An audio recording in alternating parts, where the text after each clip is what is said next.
Yeah, welcome. So the topic we'll be discussing in this lecture is process state. During the lifetime of a process may be in different states. So there are five possible states in which a process may be during its lifetime. So we'll try to understand what are these states. So a process will be in a state called new when it is just created and it is loaded into memory. So the first state the process will be in, we call it as new state.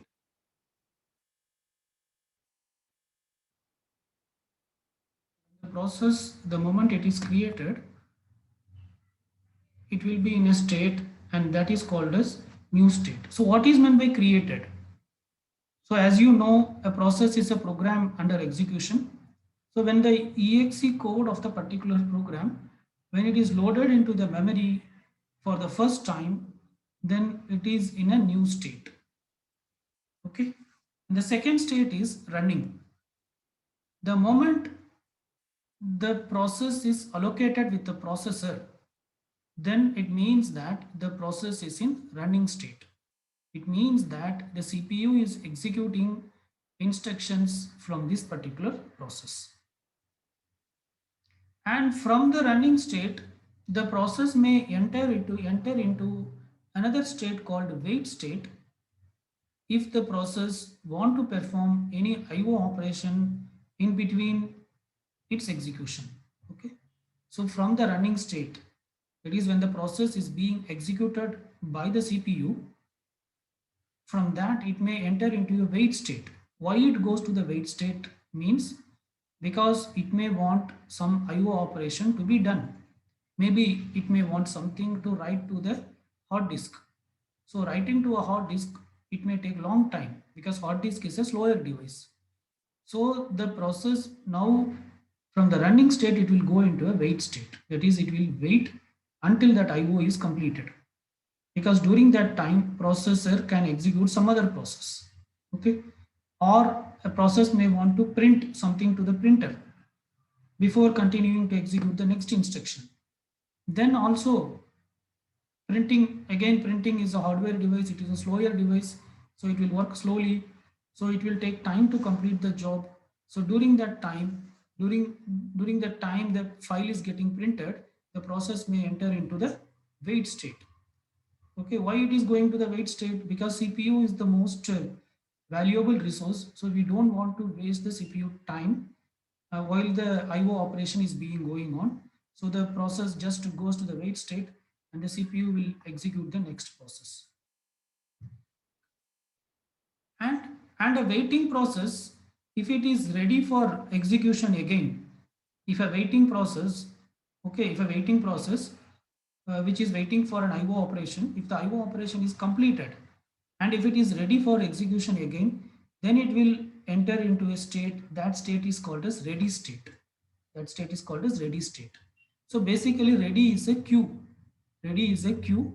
All the process which are ready for execution will be placed in that queue and CPU will execute one by one process from the ready queue. Okay, so it means it is just waiting. A process in the ready state means it is just waiting for the CPU to be assigned, nothing else. Okay. Once the process finished its execution, then it is said to be in terminated state. Okay. Once the process has finished its execution, then it is said to be in terminated state.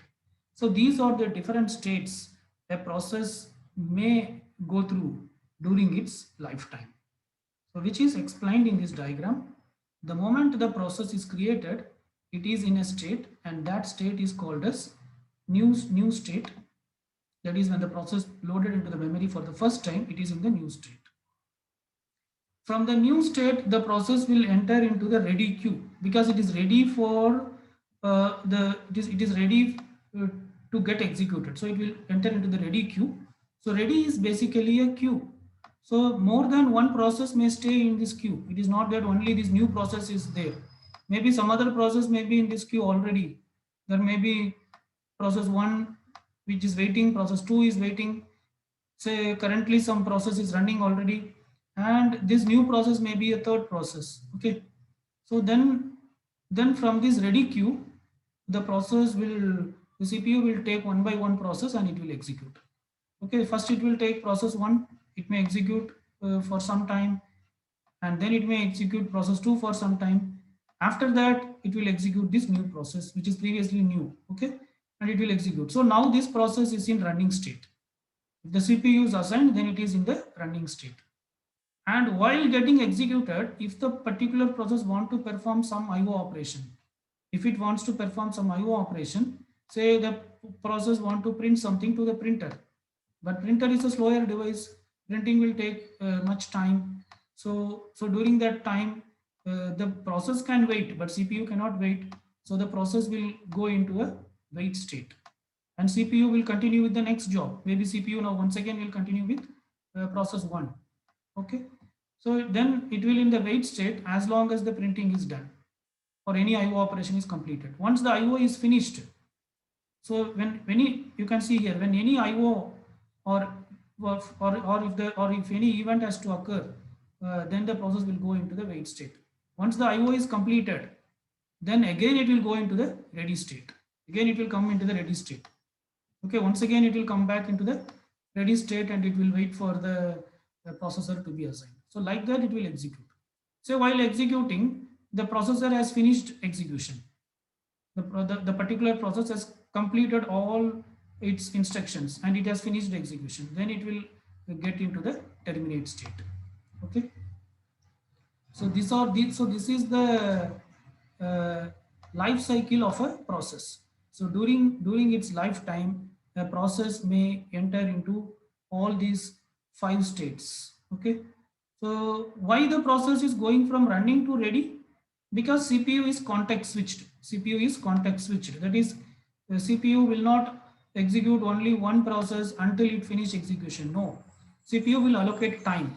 So if there are some 5 processes in the memory, like process 1, 2, 3, 4, and 5, maybe for each process there may be some time.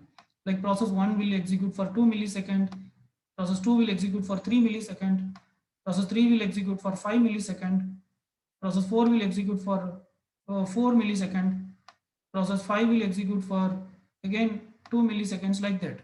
So now when process 1 was assigned to the CPU, it will execute only for 2 milliseconds. After 2 milliseconds, an interrupt will be created. So again, this particular process 2 will once again enter into the queue. This is actually first process. So first process will once again enter into queue.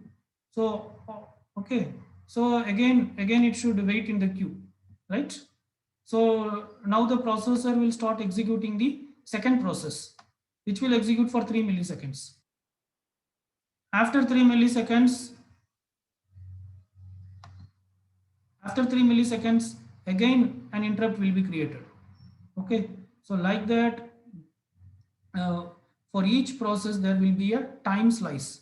So once that time period is over, an interrupt will be created and it will be moved to the ready queue.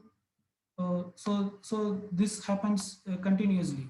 So this keep on happens until that particular process is finished executing. Once it is finished executing, it will go into the terminated state.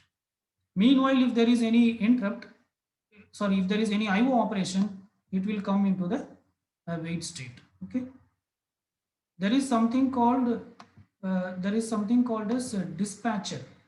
So this dispatcher is the one which moves the process from ready state to the running state. There is something called as state dispatcher. So this dispatcher is the one which moves the process from the ready state to the running state. So these are the different state the process may present during its lifetime. Okay. So that's it about this lecture. We'll